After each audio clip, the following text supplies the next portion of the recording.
Abdullah İbn Məsuddan rəvayət etmişdir ki, bir gecə biz Peyğəmbərin, ona Allahın salavatı və salamı olsun, yanında uzun uzadı danışdıq. Ertəsi gün səhər Peyğəmbərin, ona Allahın salavatı və salamı olsun, yanına gəldikdə o bizə dedi: bu gecə Peyğəmbərlər ümmətləri ilə birlikdə mənə göstərildi.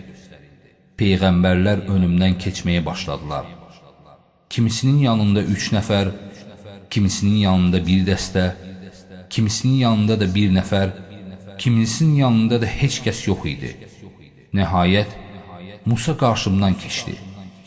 Onun yanında İsrail oğullarından ibarət böyük bir toplum vardı.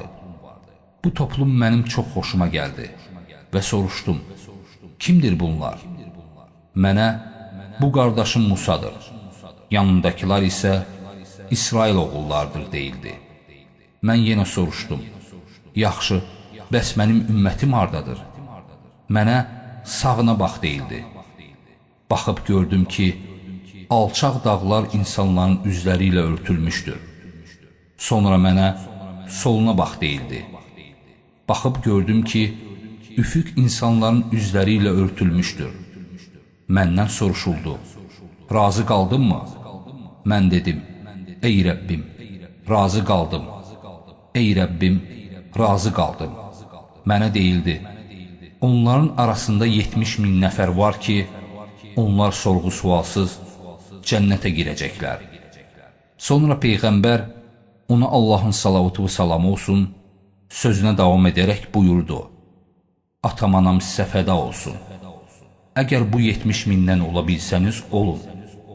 Əgər bunlara çata bilməsəniz, o zaman alçaq dağlarla olanlardan olun. Yox, əgər bunlara da çata bilməsəniz, o zaman heç olmasa üfüqdə olanlardan olun.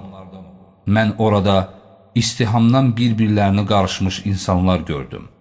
Bu zaman Uqqaşə ibn Mihsan ayağı qalxıb dedi: ey Allahın elçisi, Allaha dua et ki, məni o 70 mindən etsin.